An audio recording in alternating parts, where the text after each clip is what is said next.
Biostat का biozyme बढ़ना जरूरी है। इस महिला ने एक प्रदेश को पूरे अपने बलबूते पर खड़ा किया था। एक जहां पर मुख्यमंत्री जयराम ठाकुर का गढ़ था, किला था, उसको भेजना कितना मुश्किल था। 8-8, 9-9 मंत्रियां जो है पूरी प्रदेश सरकार और केंद्र सरकार इनके खिलाफ मोर्चा खोले हुई थी, लेकिन तब भी इन्होंने अपने खुद के दम पर एक अपनी ऐसी प्रतिभा दिखाई जो लोगों का हजूम राजा वीरभद्र सिंह के साथ था।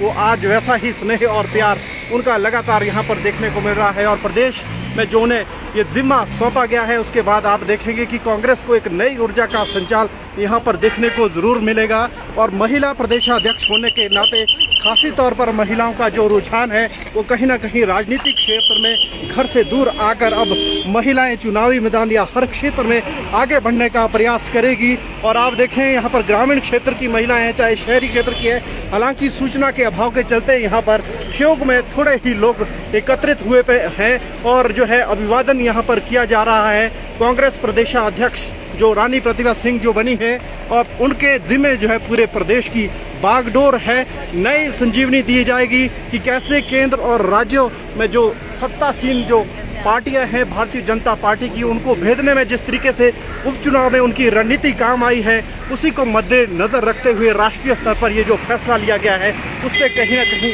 कांग्रेस पार्टी को एक मजबूती मिलने वाली है। और इसको लेकर सभी कार्यकर्ताओं में काफ़ी जोश देखने को मिल रहा है। और आज जब वो शिमला पार्टी कार्यालय की तरफ जा रही है तो आप देखेंगे ठियोग में यहाँ पर जो है कार्यकर्ता काफ़ी ज़्यादा मौजूद है और उनका स्वागत और अभिनंदन किया जा रहा है। ये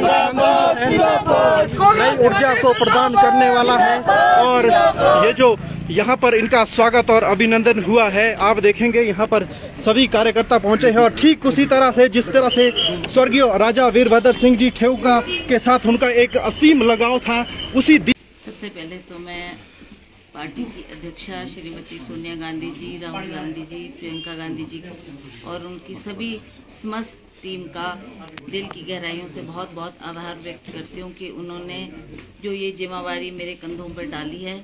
और मैं पूर्णतः उनको विश्वास दिलाना चाहती हूँ कि हम इसमें एकजुट होकर पार्टी के लिए काम करेंगे।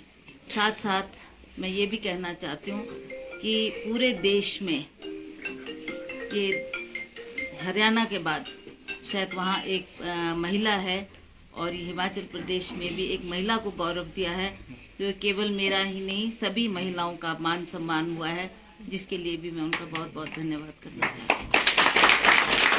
बायोस्टैट का बायोजाइम बढ़ना जरूरी है। देखिए जी, अब चुनाव बहुत नजदीक है और हमें एकजुट होकर काम करना है।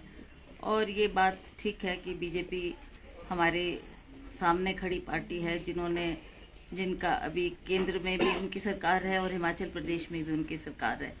और ऐसी विषम परिस्थिति में हम इस चुनाव को लड़ रहे हैं, परंतु मुझे पूर्ण विश्वास है कि माननीय वीरभद्र सिंह जी ने जो सेवाएं हिमाचल प्रदेश की है उसको लोग सदा याद रखेंगे और उन्हीं बातों को याद रखते हुए वो कांग्रेस के लिए काम भी करेंगे और पार्टी का समर्थन भी करेंगे और पुरजोर लगाकर इस पार्टी को दोबारा सत्ता में आसीन करने का भरसक प्रयत्न करेंगे।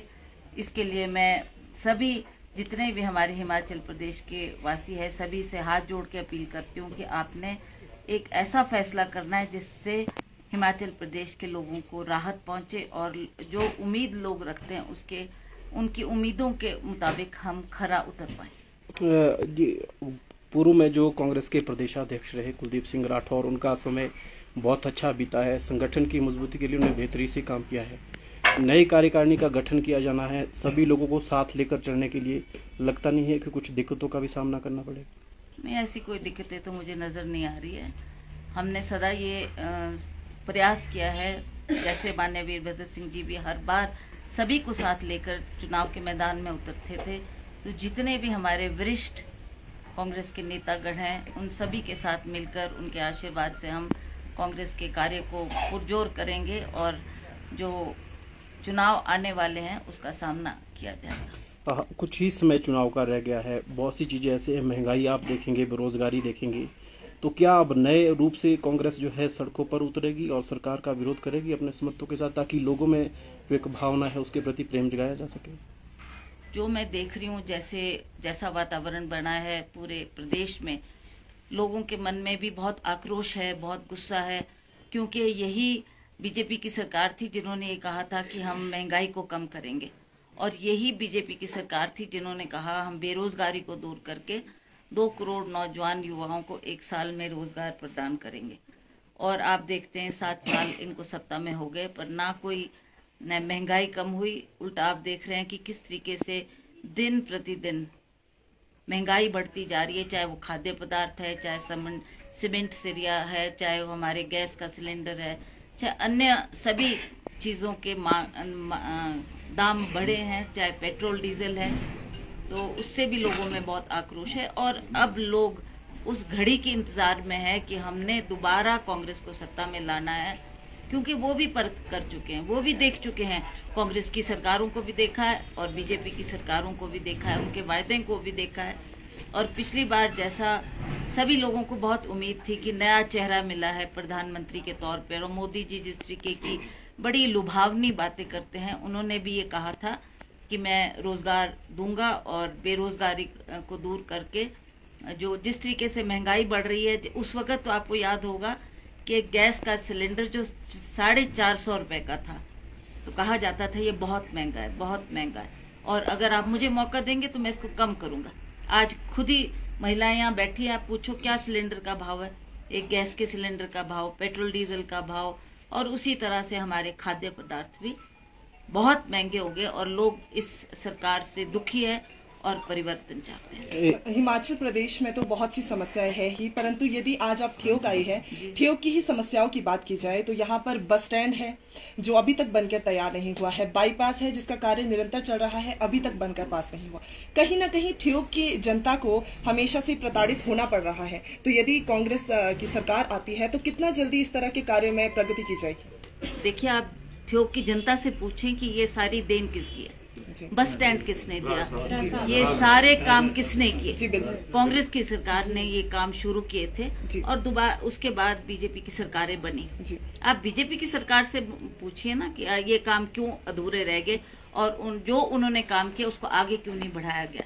तो लोग अब उम्मीद करते हैं, लोगों ने 5 साल इनकी सरकार को देख लिया है, और लोगों ने देखा कि एक ईंट भी इनके द्वारा नहीं लगाई गई, उल्टा जो काम पूर्व सरकार के द्वारा पूरे किए गए थे उसी का विधिवत रूप से इन्होंने पूरे प्रदेश में उद्घाटन किया है।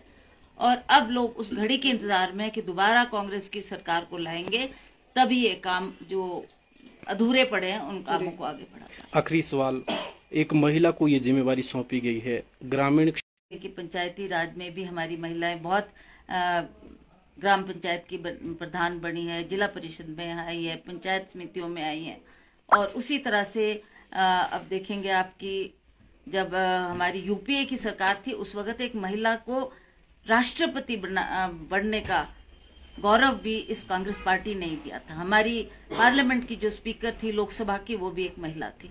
तो उसी तरह से हमारी पार्टी सदा ये विश्वास करती है कि हमें महिलाओं के उत्थान के लिए काम करना है, महिलाओं को आगे आने का मौका देना है। और मैं श्रीमती सोनिया गांधी जी का बहुत आभार प्रकट करती हूँ कि आज उन्होंने एक महिला को आगे आने का मौका दिया है, और मैं सभी महिलाओं की तरफ से उनका बहुत बहुत धन्यवाद करती हूँ।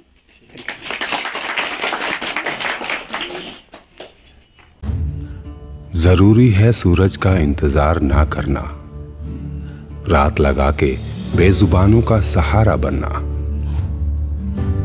जरूरी है नदियों का रुख बदल के किस्मत का रुख बदलना, ट्रैक्टर को अपनी शान बनाना, मिट्टी सने कपड़ों को अपनी पहचान बनाना। मैं मिट्टी हूँ, हर मौसम मुस्कुराऊंगा, मेहनत के बलबूते खिल जाऊंगा। जरूरी है बड़े ख्वाब देखना और ख्वाबों को हकीकत बनाना, क्योंकि जिंदगी में आगे बढ़ते रहना सबसे ज्यादा जरूरी है। बायोस्टैट का बायोजाइम, बढ़ना जरूरी है।